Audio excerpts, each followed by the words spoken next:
put some risks of the retailers. So it's more step back from fixed rents or reduce the fixed rents and overtake some risks of the retailers. But the retailers are still optimistic in this, but in less projects than that it has been a year or 2 years or 3 years ago. It was so dynamic within the last 8 years. So the bubble was so big. Thank you. Just moving on to Ilyas at the end. I mean, what are your experiences of the market over the past 2 years? First of all, thank you very much for being here with all of you. And thank you for coming here. I would like to tell you that I quite disagree with you regarding the words optimism. Optimism was in 2005 and 2006. In 2007, it was arrogance. In 2008, it was refusal of reality. Because when we refuse reality and we expect that these 5 people are able to run until United States non-stop, this is a refusal of reality. And this was what happened in Romania before the bubble to burst. That's why last year when I was here, I was telling to the people that I expect the crisis to last for 2 years, and I was bad. So we had the problem that Romania was a very attractive country. Why was it a problem? Because when all Europe was very expensive, everybody was going eastwards to find opportunities, and people came in Romania, and when they got used to yields like 3–4% in London, Paris, and so on, when they heard 6 or 7 or 8 in Romania, they thought that the opportunities are huge, and they considered that they are very intelligent because they found the yields. And the problem was that very soon, Romanians and also other players, local or foreigners, understood this, and everything ran very, very fast. What sort of effect did that have on the development market? Which sectors got, in your opinion, overbuilt? Everything was overbuilt, overestimated, over-expected. Everybody was organizing his life and his future based on the fact that Bucharest will replace Manhattan in the next 3 to 5 years. Okay? That was the situation in Romania. You were talking to people and they didn't want to listen to you. You were telling them that you have a client who wants to buy their office building with 6.5% yield. Think about it today, it looks unreal. So an office building not in the center of the city, not fully rented. And they were asking for 5 because Natixis bought the best property in the best location with the best tenants with 5.5. So everything went very fast. So we reached the bubble, and I don't believe that the world crisis affected Romania that much. Even if the world crisis wouldn't exist, still a Romanian market would burst because there was no one buying at these prices. Today, after all the time and after all the, let's say, new adjustment in prices, still people are afraid. Not that because nowadays the prices are expensive, but there are so many people who consider themselves having lost money in Romania, and now whatever price you tell them, they say, let's wait because we need to be sure. Okay, so the problem in the past was that people, not only Romanians, I repeat, foreigners as well. Okay, if you want to include me as well, not to be only the one intelligent from the story. So people lost connection to reality, and we paid for that, and we continue to pay. Regarding the banks that you say, for sure, they are lending. If you come with 50% equity and you are able to pay back the loan in half of the time that you are supposed to, and you are supposed to accept a very high price of interest, yes, they will lend you. I was discussing about buying an income property, and the biggest bank of Romania offered me 4 years time to pay the project. And I asked them, what kind of yield am I supposed to have? I had 11.5. But how am I supposed to pay you back in 4 years? And they said, that's your problem, not ours. Maybe in 4 years' time the market will be better, and then we can renegotiate and so on. Do you know anyone who will undertake the risk to take a loan for 4 years' time? I don't. So the market is blocked, and except the fact that the market is blocked, we have another fact. we have in Romania too much bad product in bad locations, with bad characteristics, with bad target, with the wrong target group, and problems in financing.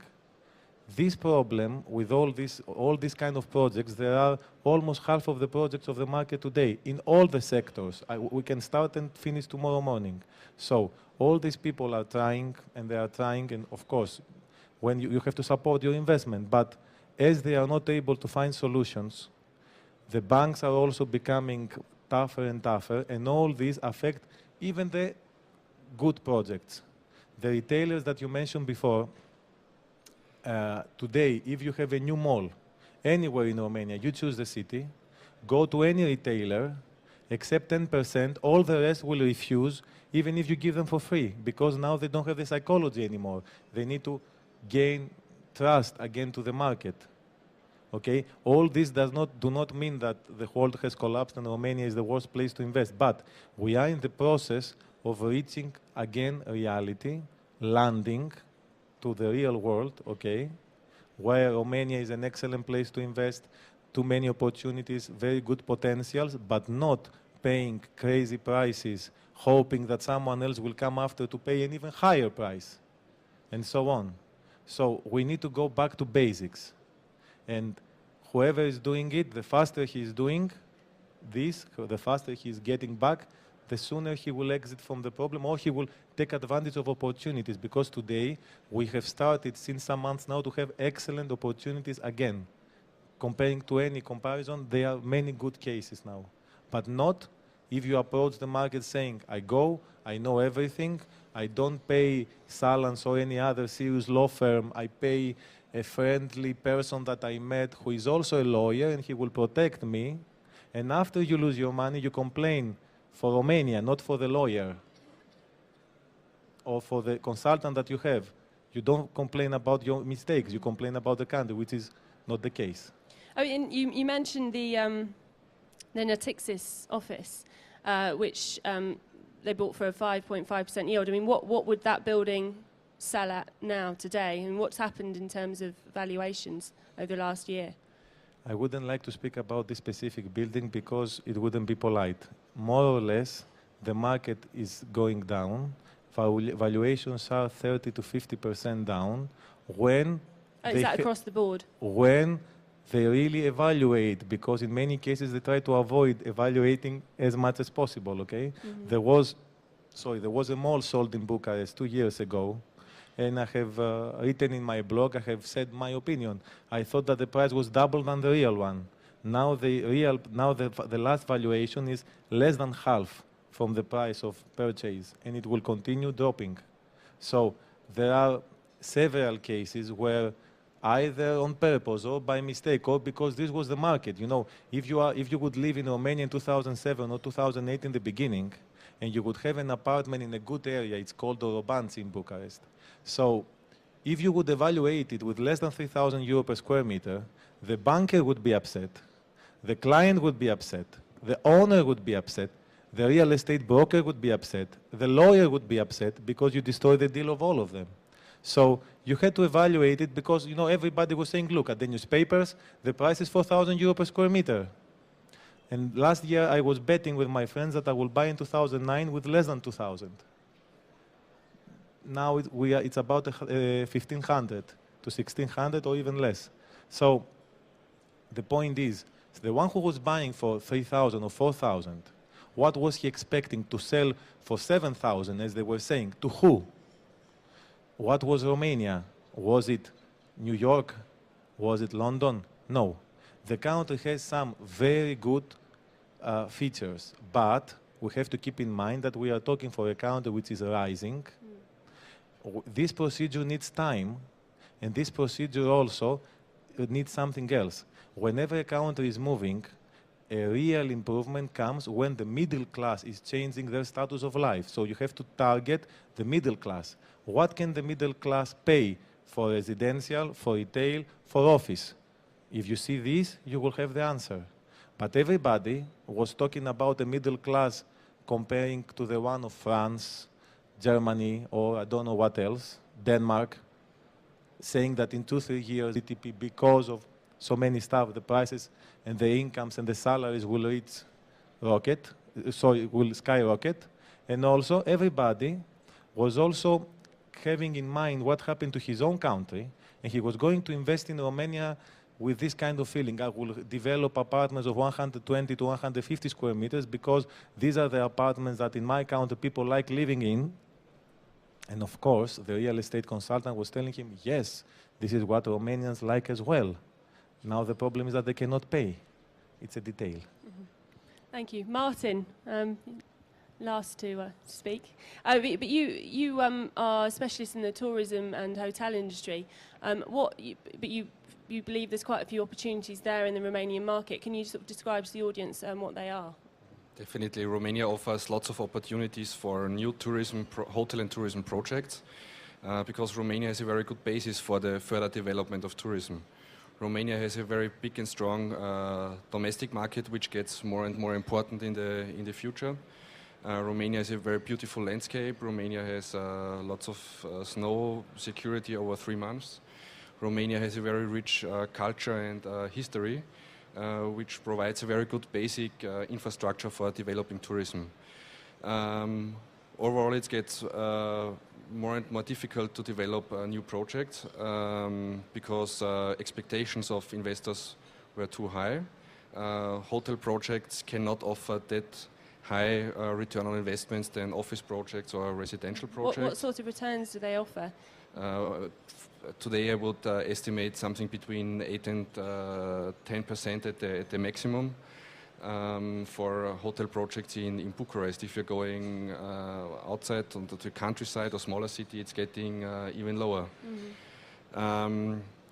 Another problem I see is that Romanian investors who are investing in tourism are lonesome fighters. If you're going to a ski resort in Romania, you have 1 ski lift or 2 ski lifts, and the neighbor 5 kilometers away builds the next ski lift and again 2 ski lifts. But you do not have these big ski resorts like in Austria, Germany, Switzerland, or where else. And also hoteliers are fighting alone. Everybody is doing his own marketing, is selling his own projects, but they are not thinking in destinations or in regions. Mm-hmm. And it's still a long way to convince the Romanian hoteliers or tourism investors to work together and to develop or to promote their regions together. Mm-hmm. Joachim, what do you think about that? And you think that is there any sort of improvement in that respect? Yeah, I think so.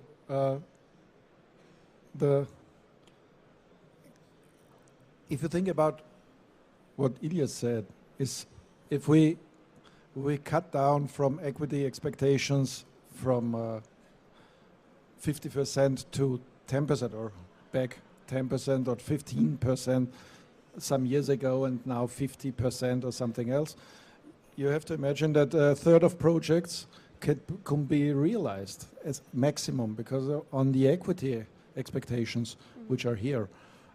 And now it starts. I'm thinking of it's not only Bucharest is Romania, and in Bucharest it will start a bubble again, maybe next year. But the secondary cities, and it will be the same procedure. I think it will be the same procedure. Some of the investors will think, oh, I did it. I do not